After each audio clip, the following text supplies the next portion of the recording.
So there are 3 reasons that I've decided to stop taking resveratrol. Number 1, the results have not been duplicated. What does that even mean? Well, in order to explain that, I've got to go back to the beginning and tell you why I started taking resveratrol to begin with. Towards the late summer, early fall of 2022, I read David Sinclair's book, Lifespan. Man, that book is so interesting. I have to tell you, it was life-changing for me because it got me really excited about focusing on my own longevity lifespan plan. I didn't really even think about longevity before I read that book. It was very interesting, and I have to tell you, one of the things I was really excited about the most, I'll admit, is all the molecules that they were researching and the results that they were seeing and that they were taking them themselves. And 2 of those were NMN and resveratrol. Those were the 2 that I was really, really interested in. The thing that's so exciting about resveratrol, according to their research, they were showing that resveratrol could activate SIRT1. If you haven't heard about sirtuins, SIRT1 is short for sirtuin 1. You have 7 sirtuins in your body. These are enzymes that are often referred to as longevity genes, and they help us fight off disease, they help us stay healthy, they also help repair damaged DNA and really, for lack of a better word, modulate the effects of aging. The problem is, as we get older, those sirtuins become less and less active for a variety of reasons. So if you can take a supplement and reactivate or activate those sirtuins at a higher level than they would be as you're, normally as they go down as you're aging. If you could activate those sirtuins, then that would really be a game changer with trying to stay more youthful and energetic as we get older. And that's why resveratrol was so exciting. I had heard about it before, but I never really paid much attention to it. And I knew that there was some buzz around it, and I thought, well, this must be why. And it was even more exciting to find out that I could get these molecules myself and take them in supplement form. And so I did. I started taking resveratrol, NMN, and some other things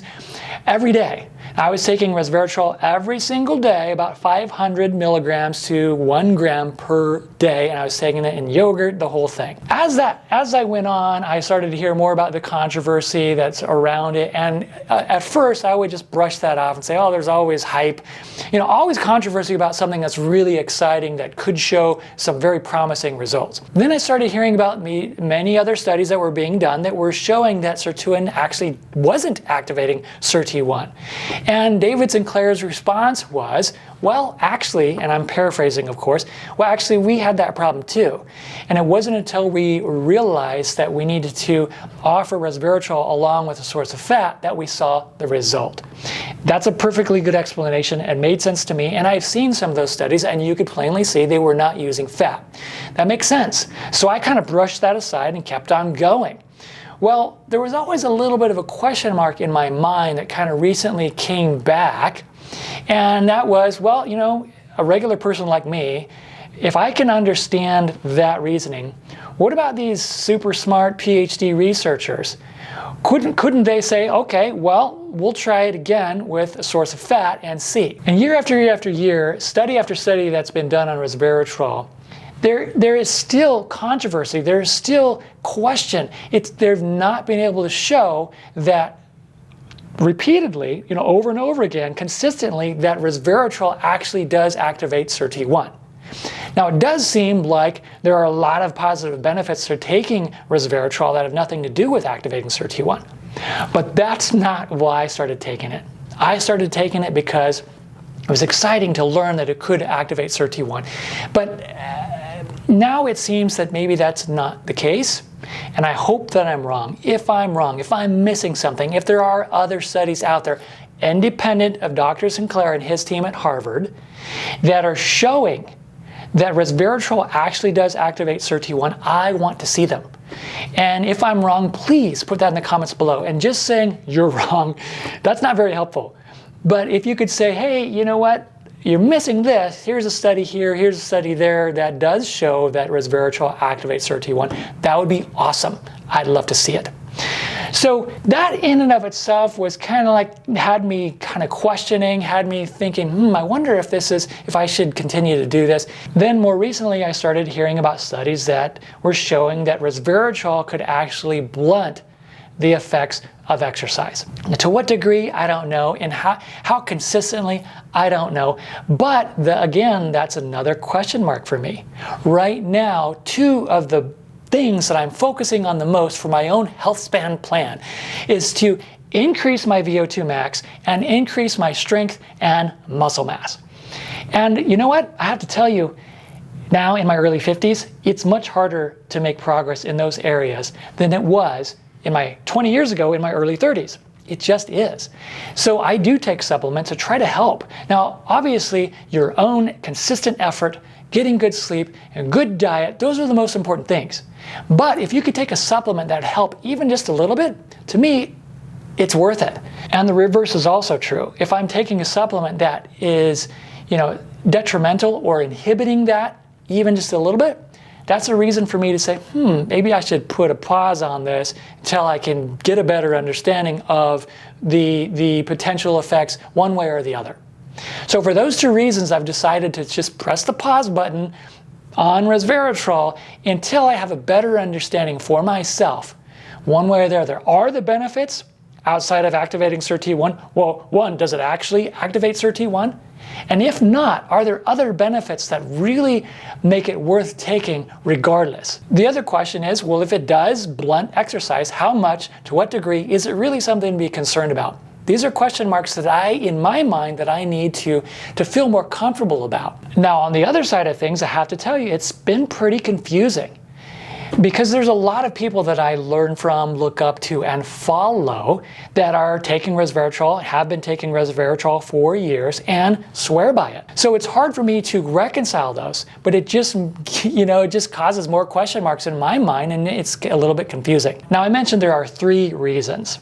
The third reason is a little bit more practical, and it really comes down to my own budget for supplements, right? The list of supplements that are interesting, exciting, keeps growing, and it's such an amazing time that we live in where these breakthroughs are happening on a regular basis, and new options are popping up all around us. That list is getting bigger and bigger and bigger and bigger, and that's awesome. But my budget is more like this. So that means that I've got to prioritize. I've got to look at all the options that are available and decide, okay, well, I've got money to spend, but I'm not like Brian Johnson. I can't spend millions of dollars on supplements and take 100 pills a day. That's not something that is a reality. I've got to look at, well, here's what I have to spend. What am I going to get the most bang, the most effective results for the money that I'm spending? And so I've been thinking, well, if I take the money that I've been spending on resveratrol, here I have some right here that I haven't even opened yet. It's sitting in my pantry in a cool, dry place. And because I've pressed the pause button I've mentioned, but if I take the money that I would be spending on resveratrol and invest that in something else, what would that be? And speaking of sirtuins, here's this sirtuin 6 activator from Do Not Age. Both of these are from Do Not Age, but I feel a lot more comfortable about this one than I do about this one. So if I took the money that I'm spending on resveratrol and invested it in something like this, well, maybe I'd feel, that might be a better move for me. Now, the challenge is that this is way more expensive than resveratrol. Resveratrol is, it's not super expensive, but it's also still costs money. If I can take that money and put it towards something else, and maybe it's not sirtuin 6. I have this, but I still haven't, and I started to take it, but I haven't really committed to including it every single day for the long term. That's still something that I'm weighing out heavily. I'm leaning towards doing it, but there are many other supplements like GlyNAC, for example. There's a lot of really strong research, that shows that GlyNAC is a very helpful and very beneficial, especially as you're getting older. That costs money too. And creatine. Creatine is something that I have been taking every day. But creatine has been studied over and over again. It's one of the most studied, I think it is the most studied supplement that we have. It's been around for years.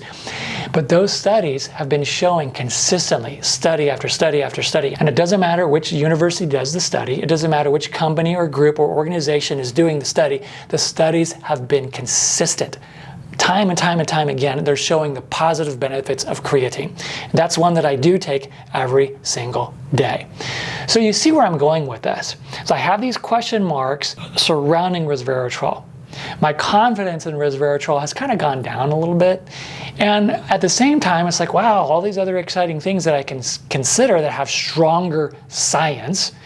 Maybe I can take that money and put it into these other things, and that might be a better move for me. So for these 3 reasons, I have decided to press the pause button on resveratrol for now, and until I can maybe feel a little bit more comfortable, do a little more research, and see that maybe the positive benefits of taking resveratrol, maybe it actually does activate SIRT1. Maybe the positive benefits of taking it outweigh some of the risks or some of these other studies, and maybe those other studies aren't really something to be concerned about. But until I feel more comfortable about that, I'm going to continue to hold off on resveratrol. Now, if you're taking resveratrol and you've had a good experience, please put that in the comments below. And once again, if I'm missing something, if there are studies that are out there that are sort of these breakthrough studies that are showing no, resveratrol is awesome, it does activate SIRT1, and that is independent of David Sinclair and his team, please put that in the comments below. But for now, I'm going to kind of press the pause button, and I'll see you in the next video.